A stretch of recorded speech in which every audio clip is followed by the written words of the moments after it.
नमस्कार मित्रों, सनातन को जानो यात्रा के इस मंच पर एक बार फिर आपका स्वागत है।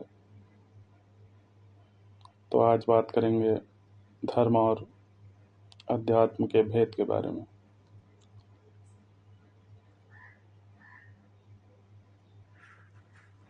धर्म और विज्ञान के भेद के बारे में आज बात करेंगे। तो जैसा कि सोशल मीडिया पर इस विषय को लेकर तमाम तरह के भ्रम प्रसारित किए गए हैं। कोई धर्म का विरोधी है तो विज्ञान का समर्थक है, कोई विज्ञान को ही अंतिम सत्य मानकर चल रहा है और धर्म को उसका अनुसरण करता बताता है। इसलिए हमने यह तय किया कि इस विषय पर वास्तविकता सामने लाना अत्यंत आवश्यक है। जैसा कि सनातन को जानो यात्रा प्रत्यक्ष को प्रमाण की तरह से देखता है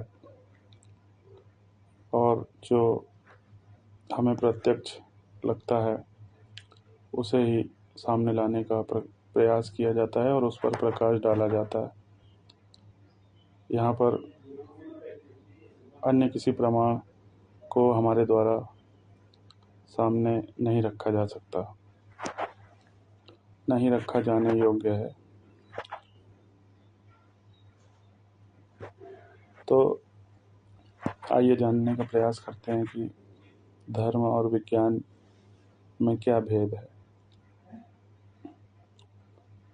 और विज्ञान को अंतिम सत्य क्यों नहीं माना जा सकता है। जहाँ तक इंसान की बात है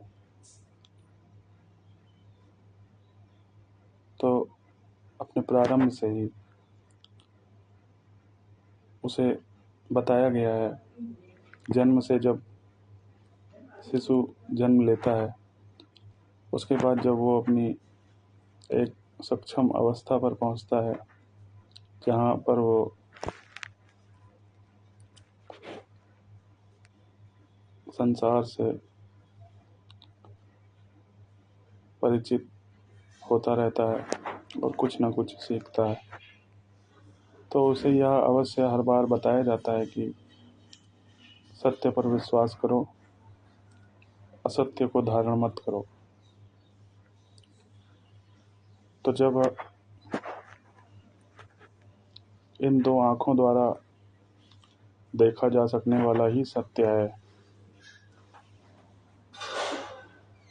तो इन दो आँखों के अलावा जो देखा जाता है उसे असत्य कैसे मान लिया जाए।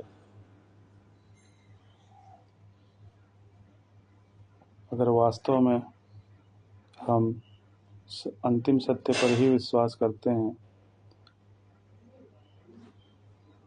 तो क्या ये गलत नहीं कि इन दो आँखों द्वारा देखा जाने वाला सत्य ही अंतिम सत्य हो या माना जाए, जबकि धर्म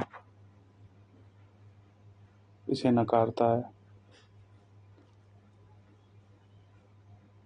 और इन दो आँखों के अलावा भी जो भी विद्यमान है उसे देखने का प्रयास करता है। और जब हमारा जीवन इस संसार में नहीं था उसके पहले भी तो हमारा अस्तित्व था, और जब हम इस संसार में हमारा शरीर नहीं रहेगा फिर भी तो हमारा अस्तित्व मौजूद रहेगा। तो फिर सिर्फ शरीर को ही अंतिम सत्य कैसे माना जा सकता है। और अगर शरीर ही वास्तविक सत्य है, शरीर का अर्थ यहाँ पर दो आँखों से देखा जा सकने वाला सत्य है, तो अगर शरीर ही वास्तविक सत्य है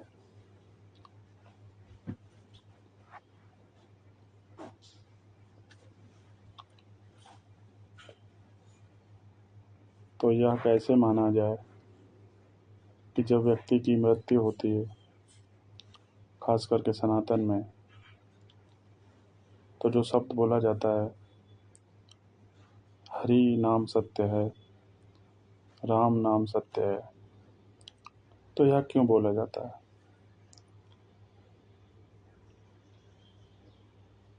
अगर इन दो आँखों से देखा जा सकने वाला ही अंतिम सत्य है, यह शरीर ही अंतिम सत्य है, तो शरीर के समाप्त होने के बाद हरि का नाम सत्य है कहाँ से आ गया? वो किसकी बात की जा रही है? कितना भी बड़ा नास्तिक हो, अंत में उसे धर्म के आगे नतमस्तक होना ही पड़ता है। सनातन के आगे नतमस्तक होना ही पड़ेगा। कितना भी बड़ा वैज्ञानिक हो, आज इतने बड़े बड़े वैज्ञानिक हमारे सामने कई तरह की खोज करके गए, अगर आज उन वैज्ञानिकों का अस्तित्व क्या हुआ, क्या कोई बता सकता है? क्या किसी वैज्ञानिक ने अपने पहले के वैज्ञानिक का अस्तित्व ढूंढने का प्रयास किया कि संसार में रहकर कई तरह की खोजों को करने वाला व्यक्ति आज किस अवस्था में कहाँ पर है? क्या विज्ञान इसका जवाब दे सकता है? मित्रों, वैसे तो जो व्यक्ति जैसे कि सनातन सर्वश्रेष्ठ स्तर पर विद्यमान है, तो उसे इससे फर्क नहीं पड़ता कि कौन उसके बारे में क्या विचार रखता है। इसी प्रकार सनातन इसमें नहीं उलझता या विरोध करता कि विज्ञान सत्य है या असत्य है, क्योंकि विज्ञान में जो भी घटित होता है वो सब सनातन के अधीन ही घटित होता है। क्योंकि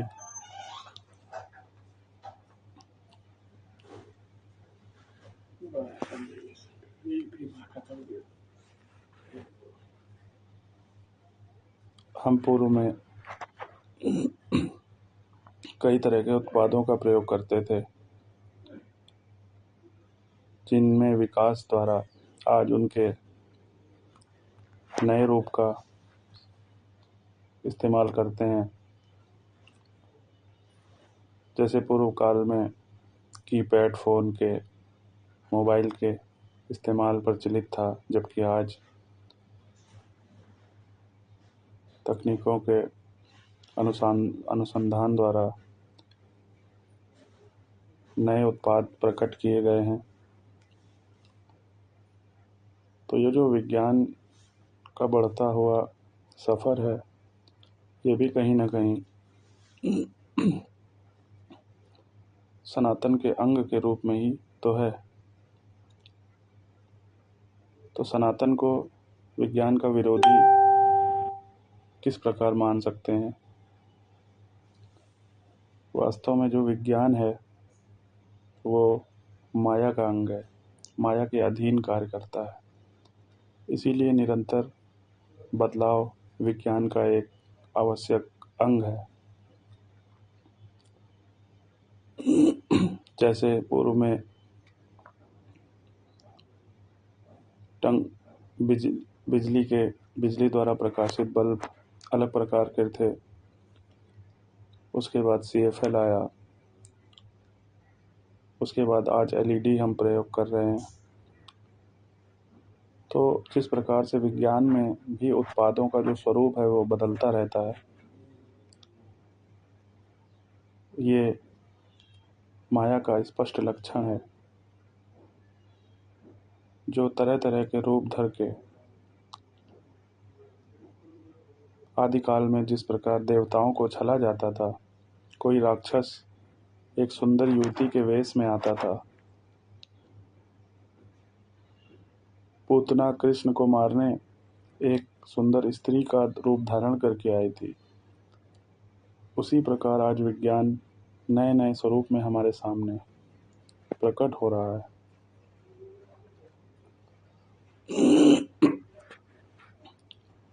तो हमने देखा कि विज्ञान एक मायावी विषय के रूप में अगर कहा जाए तो गलत नहीं होगा, क्योंकि विज्ञान की एक खोज को कभी भी ये नहीं कहा जा सकता कि अब इसके आगे विज्ञान इस विषय को लेकर दूसरी खोज नहीं करेगा।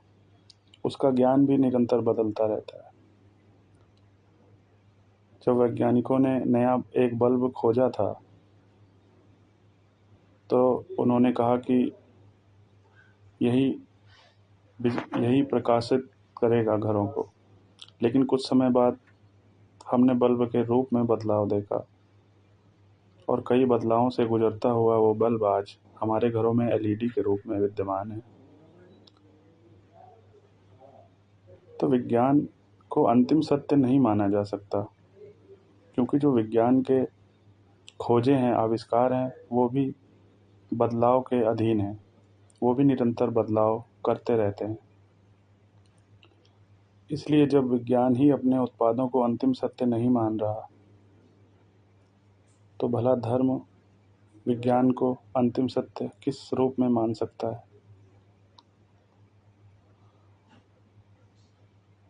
हाँ, यह अवश्य है कि चेतना के सर्वोच्च स्तर उपलब्ध न हो पाने के कारण आम व्यक्ति इन दो आँखों द्वारा विज्ञान के उत्पादों को भली प्रकार देख सकता है।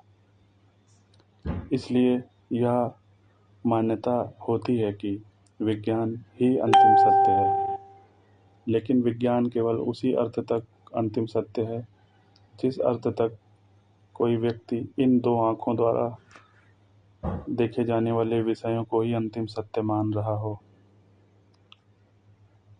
जैसे ही व्यक्ति एक तीसरे केंद्र की ओर बढ़ता है, जिसे सनातन में तीसरी आंख भी कहा जाता है, जो कि सनातन के उच्चतम स्तरों का प्रतीक है,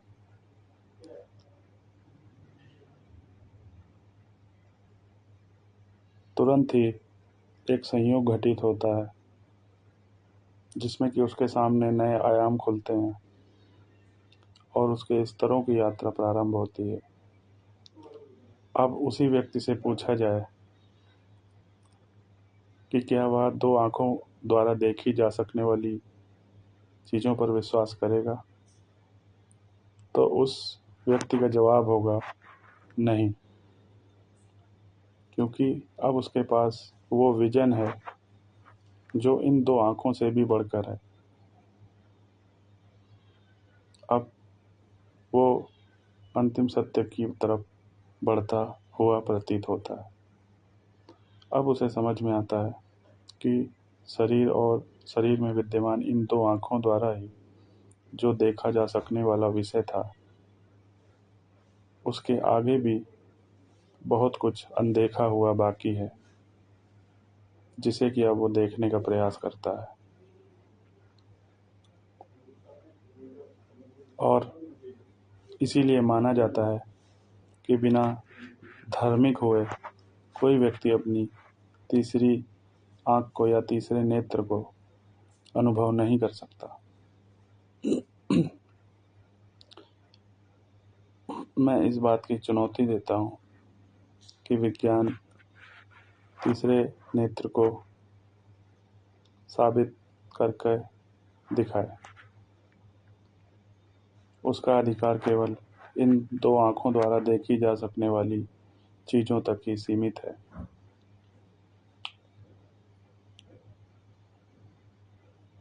और हर व्यक्ति धार्मिक नहीं होता। धर्म का मतलब यहाँ पाखंड, आडंबर और औपचारिकता से नहीं लगाना चाहिए। धार्मिक होने का अर्थ है व्यक्ति ने अपनी अंतः यात्रा की ओर प्रस्थान शुरू कर दिया है और सनातन के उच्चतम स्तरों की यात्रा प्रारंभ कर दी है। केवल इसे ही धार्मिक होने का स्पष्ट संकेत मानना चाहिए।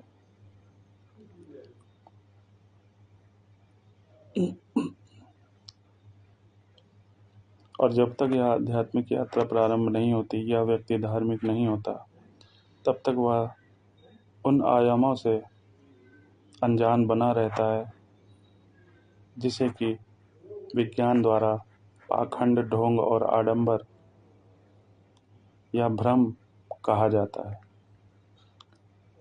यद्यपि विज्ञान द्वारा धर्म को ऐसी संज्ञा देना गलत प्रतीत नहीं होता, क्योंकि जिसका क्षेत्र जहाँ तक सीमित होता है, उस क्षेत्र के आगे के विषय उसके लिए एक भ्रम के समान ही है,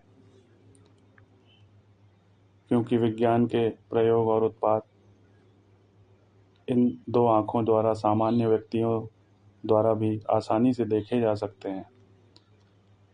इसलिए वह धर्म जैसे विषय से दूर बना रहता है और उसके क्षेत्र में आने का प्रयास नहीं करता। तो हमारा कहना यही है, और इस वीडियो में यह हमने प्रमाणित किया कि धर्म और विज्ञान अलग अलग विषय हैं, जिनका स्तर दो आँखों तक, दो नेत्रों तक, शरीर तक सीमित हो, वो विज्ञान का अनुसरण करें। जो अंतिम सत्य से दूर बने हुए हैं या बने रहना चाहते हैं, वो इन दो आँखों द्वारा देखी जा सकने वाली चीज़ों को ही अंतिम सत्य मानने का प्रयास कर सकते हैं। और अगर वो वास्तव में अंतिम सत्य की ओर बढ़ना चाहते हैं या अंतिम सत्य क्या है इसे अनुभव करना चाहते हैं, तो उन्हें पहले यह मानना होगा कि इन दो आँखों के ऊपर भी कुछ मौजूद है, जो कि यह शरीर देखने में सक्षम नहीं है। और वो आँख, वो स्तर आपको सनातन को जानो यात्रा देने का प्रयास कर रहा है, बिना किसी औपचारिकता के धर्म को जानने का प्रयास यहाँ पर हम करते हैं और व्यक्ति को उसके अंतिम गंतव्य से परिचित करवाने का प्रयास करते हैं, क्योंकि प्रत्येक व्यक्ति के लिए उसका अंतिम सत्य अलग अलग होता है। इसी प्रकार व्यक्ति के लिए उसका धर्म भी अलग अलग हो सकता है, लेकिन जब बात सर्वश्रेष्ठ धर्म पर आएगी तो वह सनातन पर ही आकर टिकेगा। तो आज के लिए इतना ही। अगले वीडियो में किसी अन्य विवादित विषय पर प्रकाश डालेंगे और ढोंग पाखंड से दूर रहते हुए धर्म को जानने का प्रयास करेंगे। तब तक के लिए धन्यवाद।